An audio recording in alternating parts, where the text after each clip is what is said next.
Look, it's been a very hard day's work for us both. But you'll have to stay. I told you what I saw. What hundreds saw. And then he was arrested. There'll be a workload tomorrow. I look forward to his reply even more than you.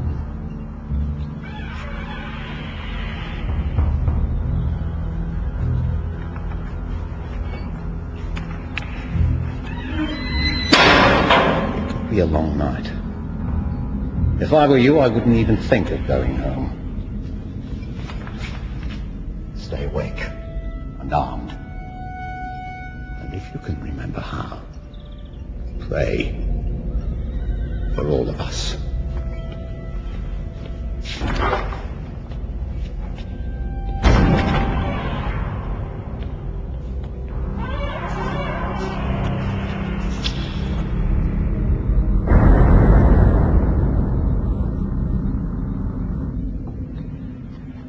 One of our people came back to tell me that some stranger had just healed that cripple who hangs around the west door. What? Wait for it. And that someone had said to him that they had met someone who had actually seen a blind man healed by this same stranger. A miracle. No. An incident to be investigated. By the time I got there, the square was overflowing. The crowds had stayed after the burnings. Nothing like a conjurer to hold the crowds. Martin? All I saw was this little girl's open coffin, covered with white lilies, being met by the duty priest for the funeral. The next I heard was the mother, insane with grief, no doubt, begging this healer character to touch her child. As he made his way to the coffin, she knelt before him, looked him straight in the eye, and without caring who heard, said, "I know if you be the Son of God, you can raise my daughter from the dead." Well, the crowd was praying and pushing and crying. I couldn't hear what he said. But the next thing I saw, God help me, was the little girl sitting up in her coffin, opening her arms wide, sending the lilies flying everywhere. Absolute pandemonium. Then silence, suddenly. The guards clearing a line of sight for the Cardinal Grand Inquisitor. He raises one finger, and they removed him. There was no struggle. As if nothing had happened. And the people just gawped. They're bringing him here now. Here? Now? I don't think His Eminence saw me in the crowd. I wish I'd been there. No, he'd live to regret it, as we all might.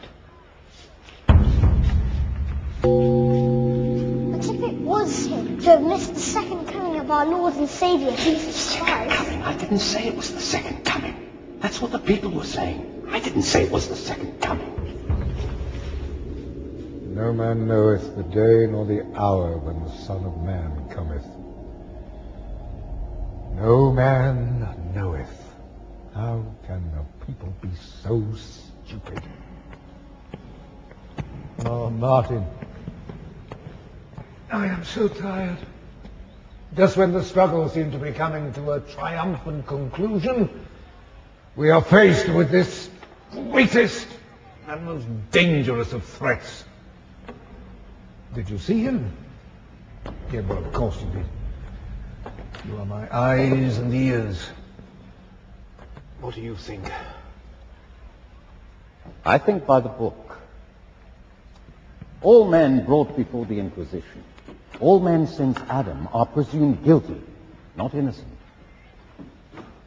I think we proceed as usual. However unusual the case. Particularly then. How many times, Your Eminence, have you said, tolerate dissent, and you connive at your own destruction? Yes, Martin. If I may finish, Your Eminence. You connive not just at your own destruction, but at the end of the world. The end of our Holy Mother Church. I'm reminded. We must conform or die. This morning, before the fires were lit, His Majesty declared that the enemies of the cross of Christ, the violators of Christian law, were his enemies. Traitors, enemies within, to be brought to justice.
Auto da fe, especially the burning, is an act of faith, not a carnival. Tell the guards to clear the square. Oh, Martin, are they the witness statements?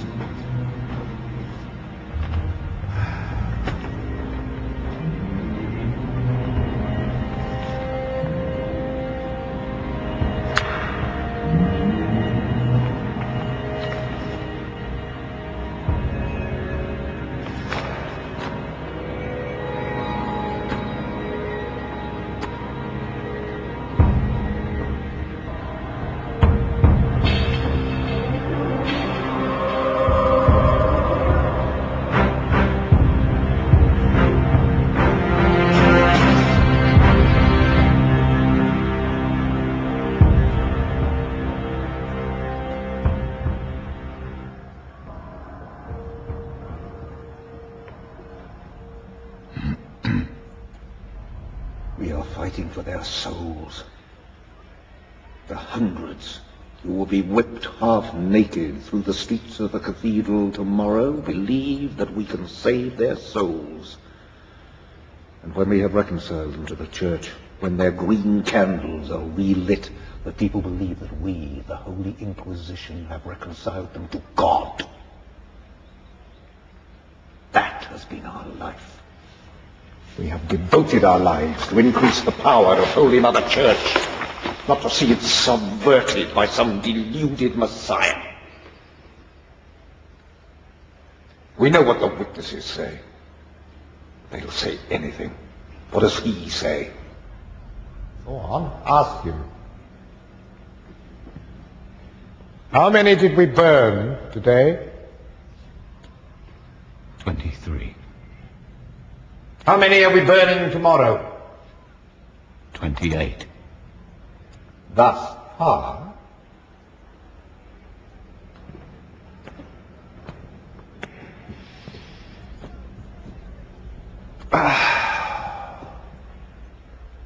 evening. Scent of lemon and laurel. Beautiful.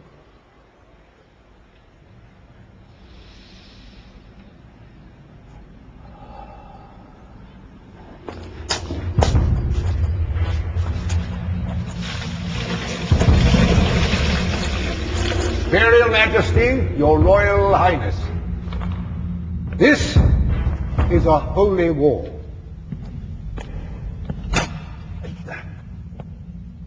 The time has come for every man to choose the final choice.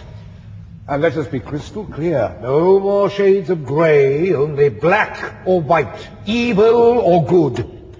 We struggle every day for that in which we believe, but our freedom to believe may very soon, perhaps even today, be destroyed by evil ones amongst us. There is only one way, the way of Holy Mother Church. This is a holy war. What is it? Sorry. Your oration. For tomorrow. But, oh, yes, part of it. Part of it. Very good. Very clear.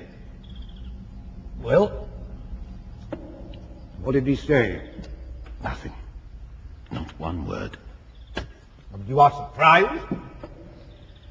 I don't know what I am. He's unnerving. Yes, of course he is. You read the depositions of the witnesses? To him? Yes. No reaction. Yeah, but if you read them yourself, well, you were a witness, were you not? I had an obstructed view. Oh, they say they saw him raise that girl from the dead. Oh, that's not possible. No, it isn't. But bearing false witness is as sure a route to the stake as heresy. Remember that, Martin. After his miracles, these resurrections, what did he tell the people to do? Tell no one. Exactly. Tell no one. A sure way of spreading news. Tell no one. Who do you think he is? I cannot say. Dare not. But either way, he will burn tomorrow.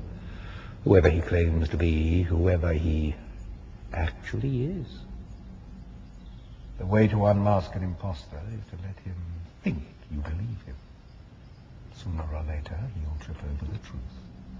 So, tomorrow, when you hear my bell summoning you to the cell, when you approach the penitent's stool, whatever you may feel to the contrary, whatever your mind may tempt you into believing, do exactly as you have always done. Rope the impenitent by the neck, bind his hands, into them thrust the green candle of damnation.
Thank you.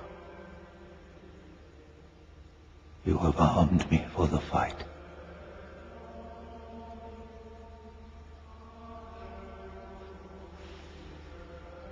Now watch and pray that ye enter not into temptation. The spirit indeed is willing, but the flesh is weak.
We can do whatever is necessary. Leave us. Go!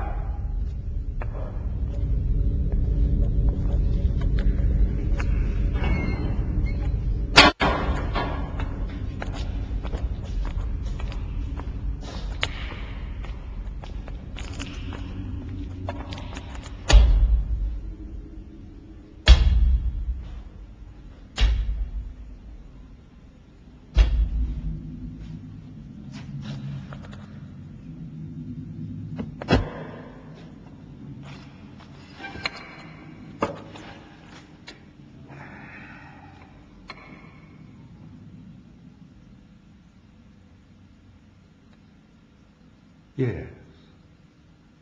You are him, aren't you? No, don't answer. You may indeed be him. But Holy Mother Church does not need you. Neither do the people. And when we have condemned you as the most wicked of heretics, the same people who are babbling of your miracles today will light the faggots at your stake tomorrow. Do you know that?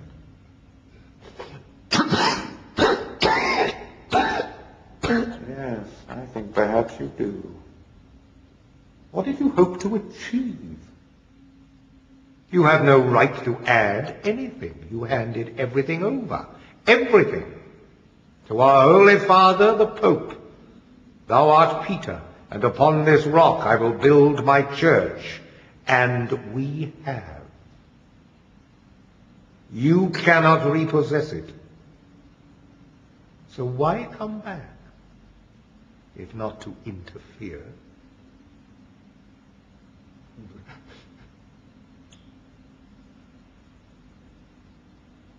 We cannot hear you. Have you come back with a new revelation?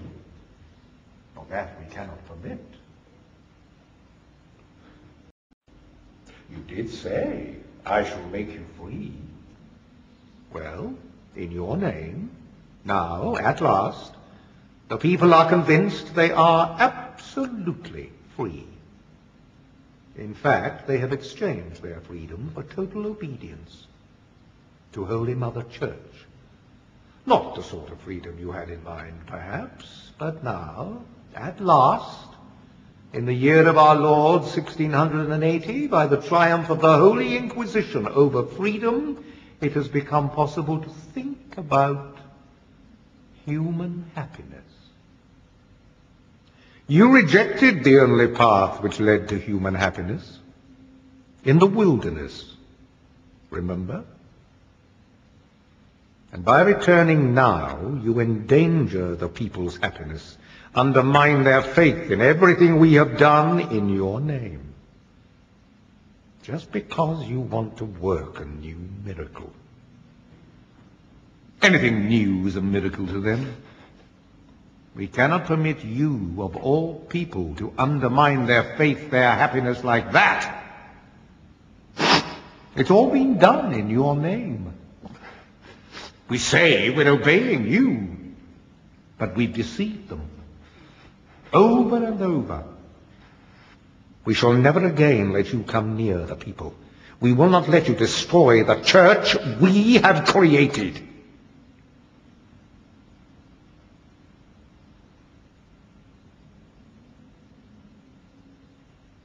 What? No indignation?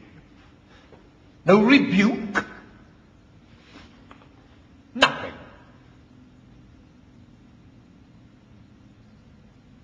That's the penitence stool. A last support before burning. How appropriate.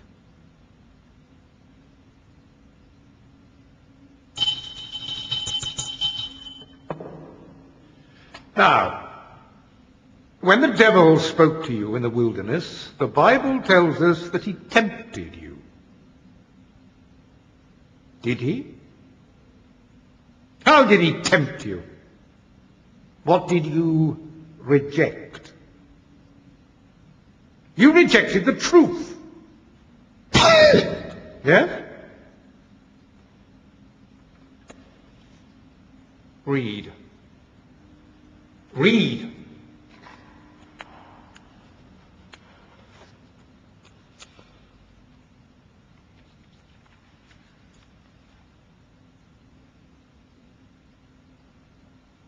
Then Jesus was led into the wilderness to be tempted by the devil.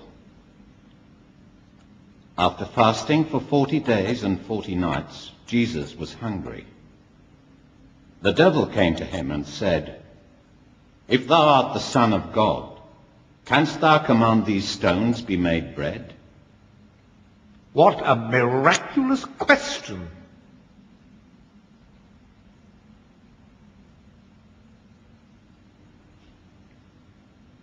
Next, the devil took him to the holy city of Jerusalem and stood Jesus on the highest point of the temple. "If thou be the Son of God, why not cast thyself down?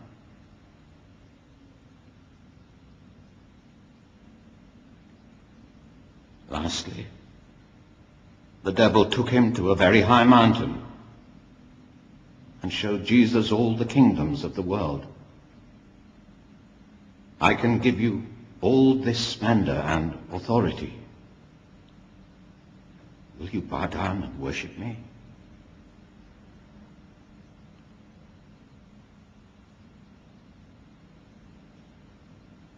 And when the devil had finished all this tempting,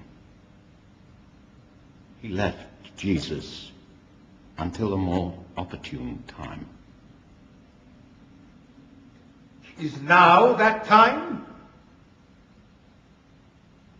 Do you think the combined wisdom of a world of wise men could devise anything with the depth, the truth of those three questions put to you by the devil in the wilderness? Of course not! Who was right in the wilderness? The devil or you? If it was you.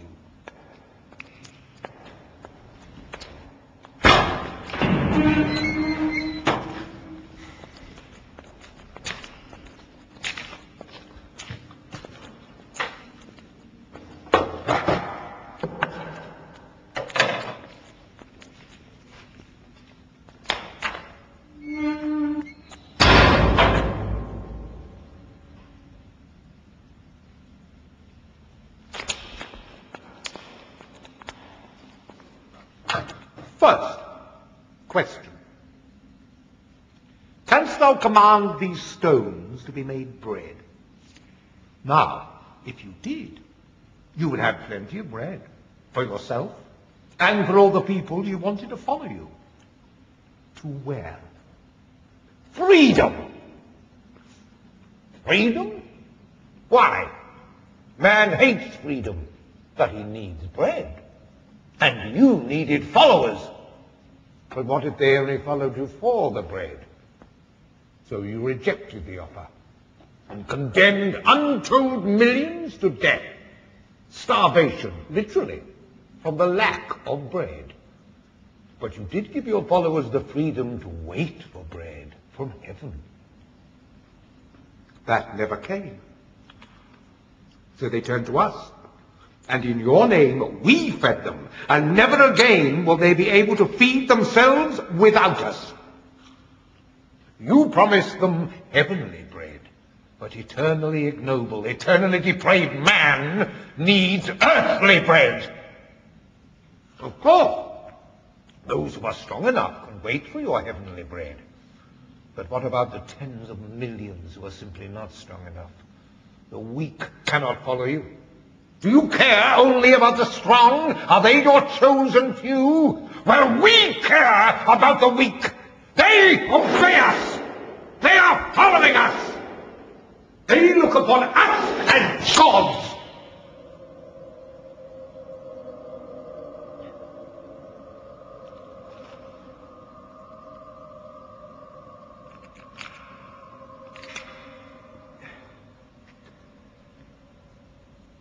You must have known that if you created bread from stone, you would have given man the answer to his everlasting question, whom do I worship? The answer would have been obvious. You. But you did not make it clear. So it became, give up your gods and worship ours, or else death to you and your gods. Whence came all these wars? The secret of human existence is not merely living. It is knowing what one lives for. Without knowing that, man destroys himself. Nothing torments more than freedom of conscience. You wanted man to follow you out of love. No more rules. Henceforth, man was to decide for himself what was good, what was evil, with only you to guide him. You could not have left man in greater confusion or suffering. You destroyed the foundations of your kingdom. You can blame no one but yourself. You may have been a man then, but you knew nothing about man.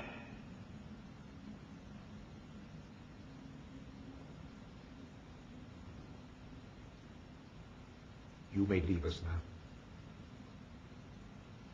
Leave us!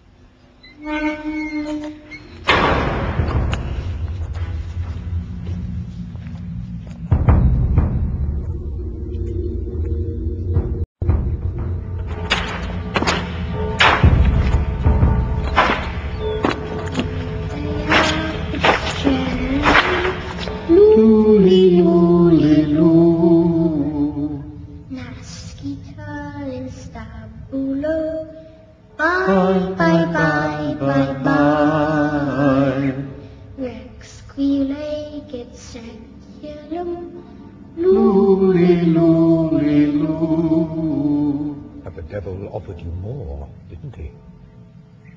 He showed you the three powers capable of holding man's conscience captive, securing man's happiness. Those powers were, they still are, miracle, mystery, and authority. You rejected all three. When the devil put you on that tower, high above the temple in Jerusalem, he said, "If thou be the Son of God, why not cast thyself down?" But you did not cast yourself down. You rejected his proposal. You behaved with pride, magnificently, like the God you were. Oh, yeah. You knew you were divine. You knew you were the Son of God. But you wouldn't make it easy for man to know that by demonstrating your miraculous powers. You hoped, we know, that after the crucifixion, man would stay with God by following you. But man is incapable of carrying on without miracles. You hungered for the people's love, so you did not miraculously descend when they taunted, "If thou be the Son of God, come down from the cross." When you screamed, my God, why hast thou forsaken me?" What were your thoughts? If that's what you said aloud, what on earth were you thinking? The freedom for which you suffered so much, they never wanted. That's why we have corrected your work. We teach them that it is not the free decision of their hearts, not even love that matters, but a mystery. They must obey us blindly, because we have lifted their suffering from them. We have accepted man's helplessness. We have lightened their burdens. Tell me, who has shown real love for mankind? Why that long, silent, so sincere look? Such eyes. Aren't you angry? Don't you care? Haven't you been listening? Can't you understand what we've done? Why have you come back if you've nothing to say? Look, I do not want your love, because I do not love you. I do not need you. There's no point in concealing anything. Don't think I don't know to whom I'm talking. I know who you are. I am not with you. We are not with you. We are with him. We are with the devil. What you rejected, we accepted. We accepted all the kingdoms of the world. We accepted Rome.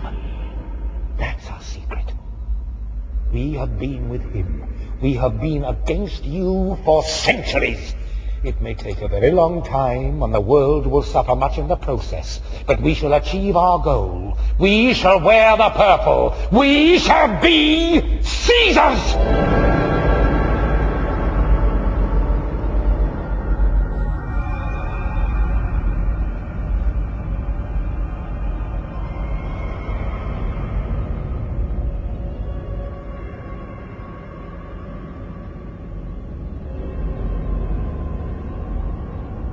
But you could have started that 1,600 years ago.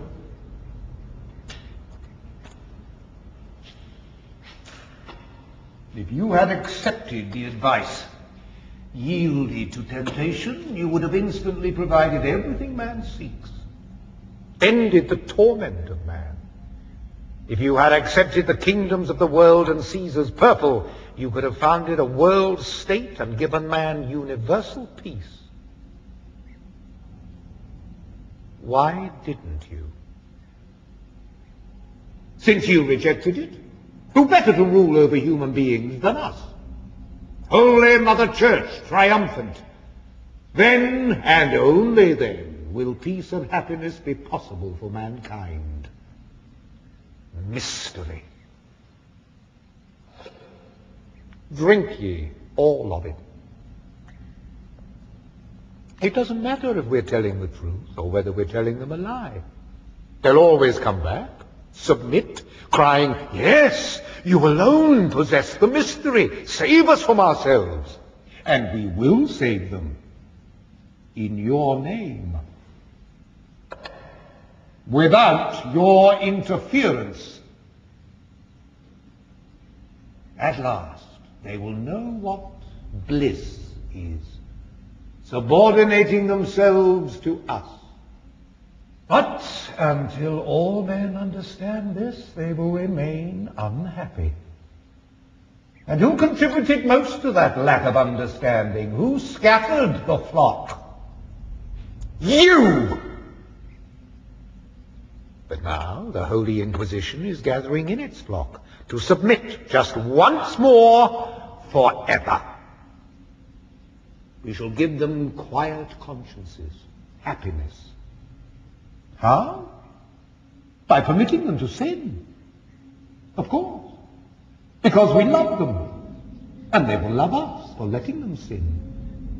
We'll allow or forbid mistresses, the having or not of children. We'll have a decision for everything, even the most tormenting secrets of their consciences. We will assure them that every sin can be redeemed as long as it is committed with our permission. The people will have no secrets from us. They'll accept our decision gladly because they'll be released from that greatest of anxieties, making their own free decision.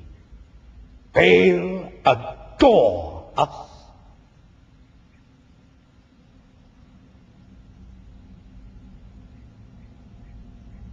I hope to die peacefully, quietly fading away in your name, finding beyond the grave nothing but death.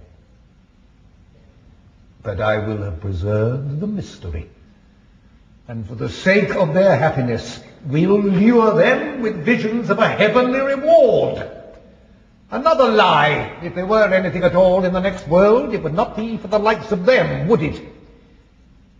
It was prophesied you would return with your proud and mighty chosen ones who have saved only themselves. But we have saved everyone. I can show you thousands of millions who have never known the weight of their sin, because I have taken on their sin. I am proud of that, whatever the cost. Judge me, if you can. Judge me, if you dare. I am not afraid of you. And tomorrow, at one sign from me, a host of the weak will heap burning coals on your pile of faggots. Tomorrow you will be burned at the stake because you returned to interfere. If ever anyone deserved our fire, it's you. Tomorrow I shall burn you.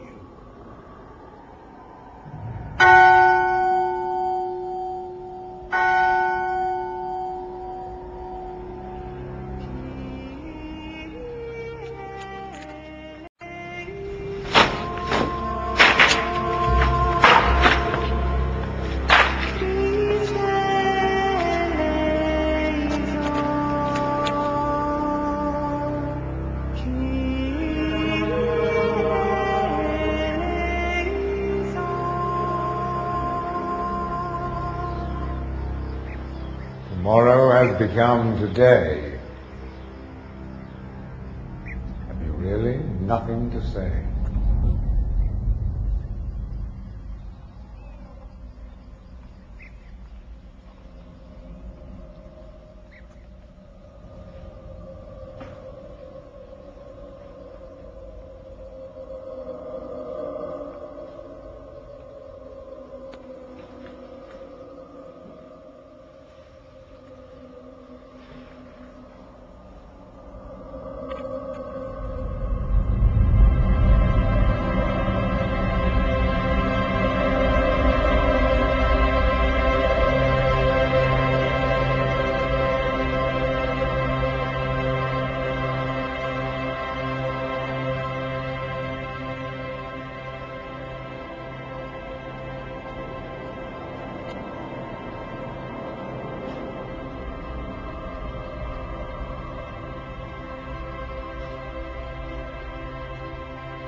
come back.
Stay here.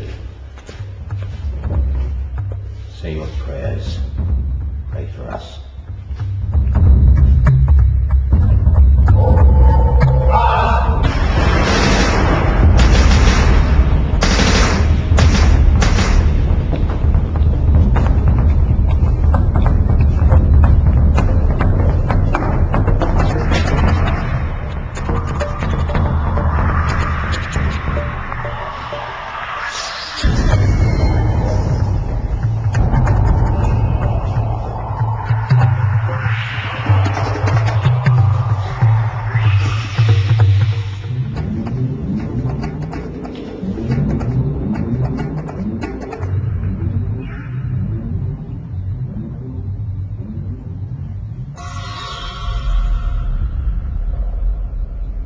So, tomorrow, when you hear my bell summoning you to the cell, when you approach the penitent's stool, whatever you may feel to the contrary, whatever your mind may tempt you into believing, do exactly as you have always done.